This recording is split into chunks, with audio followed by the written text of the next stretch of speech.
السلام علیکم خواتین و حضرات۔ آج مرزا غالب کی جس غزل پر ہم اس محفل میں بات کریں گے اس کا پہلا شعر ہے: دھمکی میں مر گیا جو نہ باب نبرد تھا، عشق نبرد پیشہ طلبگار مرد تھا۔ باب نبرد کا مطلب ہوتا ہے جنگ کے لائق، مقابلے کی صلاحیت رکھنے والا، بہادر جوان مرد۔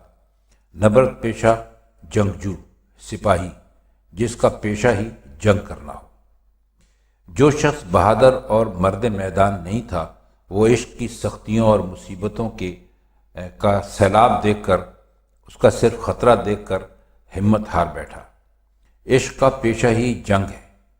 اس کی مصیبتیں اور آفتیں وہی سہ سکتا ہے جو صحیح معنوں میں مرد ہو، یعنی جس میں زیادہ سے زیادہ ہمت، مردانگی اور مصیبتوں کے مقابلے میں قدم جمائے رکھنے کا جوہر موجود ہو۔ یہ کم دل والے آدمیوں کے لیے نہیں ہے کہ وہ عشق کے میدان میں قدم رکھیں۔ یہ کام صرف بہادر لوگ ہی کر سکتے ہیں، اور عاشق بہت بہادر لوگ ہوتے ہیں۔ دوسرا شعر ہے کہ تھا زندگی میں مرگ کا کھٹکا لگا ہوا، اڑنے سے پیشتر بھی میرا رنگ زرد تھا۔ کھٹکا کہتے ہیں خطرے کو، اور مرگ کہتے ہیں موت کو۔ تو وہ کہہ یہ رہے ہیں کہ مجھ پر زندگی بھر موت کا خوف طاری رہا، اور خوف کے باعث انسان کا رنگ اصل حالت پر نہیں رہتا، اس میں زردی ہو جاتی ہے۔ آپ نے بھی کئی مرتبہ سنا ہوگا کہ خوف کی وجہ سے فلاں کا رنگ پیلا پڑ گیا۔ شاعر کہتا ہے کہ مرنے کے ساتھ جو چہرے پر جو زردی اور مردنی چھا جاتی ہے، اس سے پہلے بھی میرا رنگ زرد ہی تھا، جو موت کے خوف سے پیدا ہوا تھا۔ خوف یہ کہ زندگی جیسی گزارنی چاہیے تھی نہ گزری، خدا جانے مرنے کے بعد کیا حالت پیش آئے اور کیسی گزرے۔ اگلا شعر ہے اس کا: تالیف نسخہ ہائے وفا کر رہا تھا میں، مجموعہ خیال ابھی فرد فرد تھا۔ تالیف کا مطلب ہوتا ہے جمع کرنا، ترتیب دینا، اور فرد فرد کا مطلب ہوتا ہے بکھرا ہوا۔ کہتے ہیں کہ جب میرے خیالات کا شیرازہ بکھرا ہوا تھا اور میری فکروں کے جو ورق تھے، اوراق تھے، وہ الگ الگ تھے، وہ بھی بکھرے ہوئے تھے، یعنی میں بچپن کے عالم میں تھا۔ تو یہ آپ کو پتہ ہے کہ بچپن کی حالت میں انسان کے جو خیالات اور افکار ہوتے ہیں وہ پکے نہیں ہوتے، کبھی وہ کچھ سوچتا ہے، کبھی کچھ سوچتا ہے، لیکن جب وہ ذرا پختہ عمر کو پہنچتا ہے تو وہ اکٹھے ہو جاتے ہیں۔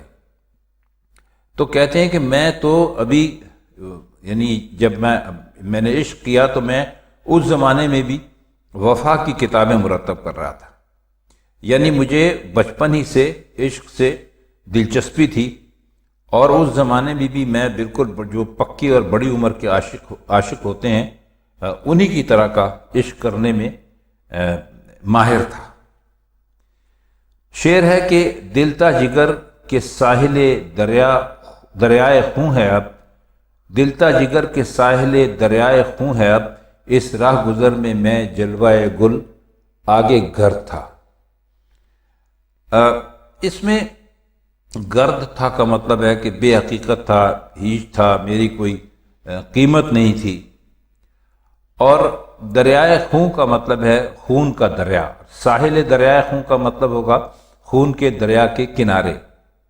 اور جلوائے گل کہتے ہیں پھولوں کے جلوے کو، پھولوں کے تختے کو، بہت سارے کھلے ہوئے پھولوں کو۔ تو شعر کا مطلب کچھ ایسے ہوگا کہ اب دل سے جگر تک خون کے دریا کا کنارہ بنا ہوا ہے، اور اس راستے میں پہلے پھولوں کا جلوہ بھی بے حقیقت اور بے حیثیت معلوم ہوتا تھا، یا یہ کہ ہر راستے میں گرد و غبار تھا۔ اس راستے میں پہلے پھولوں کے جلوے کو گرد و غبار کی حیثیت حاصل تھی۔ دریا خون کی بجائے ساحل دریائے خون لانے سے لگتا تو ایسا ہے کہ دل اور جگر دونوں خون ہوئے، اور اس خون نے ایک دریا کی حیثیت حاصل کر لی۔ خون بہہ چکا، اب صرف ساحل باقی رہ گیا ہے، اور اس سے اس مقام کی بے رونقی اور ویرانی جو ہے وہ نمایاں ہوتی ہے۔ اگلا شعر ہے کہ جاتی ہے کوئی کشمکش اندوہ عشق کی دل بھی اگر گیا تو وہی دل کا درد تھا۔ اس شعر کو پورے کو ہم ایک مرتبہ پھر پڑھیں گے کیونکہ اس طرح اس کا لطف جاتا رہتا ہے۔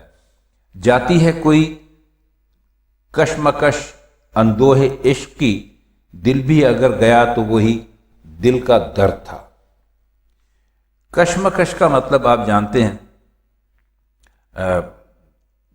کچھ کروں کچھ نہ کروں کی کیفیت، یا ایک مسئلہ جس میں انسان پڑ جائے اور اس کی سمجھ میں کچھ نہ آ رہا ہو۔ اور اندوہ کہتے ہیں غم کو، اندوہ عشق یعنی عشق کا غم۔ تو کیا وہ یہ رہیں کہ عاشق کو جو عشق کا غم ہوتا ہے یا غم عشق ہوتا ہے، اس کی کشمکش سے کبھی نجات نہیں ملتی۔ اگر دل پہلو سے نکل بھی گیا ہو تو اس کا نکل جانا ہی دل کا درد بن جاتا ہے، یعنی جب تک دل میں پہلو تھا وہی غم اور اندوہ یعنی غم اور افسوس کا مرکز تھا، دل چلا گیا تو اس کے جانے کا غم شروع ہو گیا۔ غرض یہ کسی صورت میں بھی غم کی کھینچا تانی سے رہائی حاصل نہیں ہوتی۔ اب اس کا شعر ہے اگلا، احباب چارہ سازی وحشت نہ کر سکے، زندہ میں بھی خیال بیاباں نور تھا۔ چارہ سازی کا مطلب ہوتا ہے علاج، اور بیابان نورد کہتے ہیں صحرا میں آوارہ گھومنے پھرنے والے کو، یعنی کہتے ہیں کہ جب کسی کو عشق ہوتا ہے تو اس کی آبادی میں دل نہیں لگتا، ہر وقت محبوب کو یاد کرتا ہے تو وہ صحراؤں میں، جنگلوں میں، بیابانوں میں نکل جاتا ہے۔ تو انہوں نے یہی کہا ہے کہ دوست اور ہمدرد میری وحشت کی حالت میں علاج کی کوئی ترکیب نہیں کر سکے۔ ان کے بس میں بس یہ تھا کہ مجھے قید کر دیتے تاکہ میں پاگلوں کی اسی حالت میں باہر نکل کر کسی بیابان میں یا صحرا میں یا جنگل میں نہ پہنچ جاتا۔ اس طرح انہوں نے میرا جسم تو قید میں ڈال دیا، لیکن میرا خیال جو ہے وہ ابھی تک صحراؤں میں ہی بھٹک رہا ہے۔ ظاہر ہے کہ وحشت اور دیوانگی کا علاج جسم کو صرف قید خانے میں ڈالنے سے نہیں ہو سکتا، ضروری یہ ہے کہ پاگل آدمی کے جو خیالات ہیں ان کی بھی وحشت دور ہو۔ تو مرزا یہ بتانا چاہتے ہیں کہ ایک تو تدبیر دوستوں نے کر لی مگر دوسری کا کوئی انتظام نہیں کر سکے۔ اس کا آخری شعر ہے، یہ لاش بے کفن اسد خستہ جاں کی ہے، حق مغفرت کرے عجب آزاد مرد تھا۔